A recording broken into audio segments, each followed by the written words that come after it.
Сәлем достар, Стамбулдағы қазақстандық бір ананың бір күні қалай өтеді? Менімен бірге болыңыздар.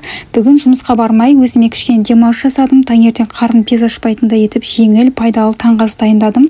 Апта ішінде осылай бос күнім болса, өзімді сондай бақытты сезінем. Фитнеске бардым, әрине соңында міндетті түрде саунаға кіріп шықтым. Үйге асығып келіп, қызымды гимнастикаға апарып тастадым. Басқа аналар кетіп қалса да, мен әдеттегідей ауласында 1 сағат күтіп отырамын осылай.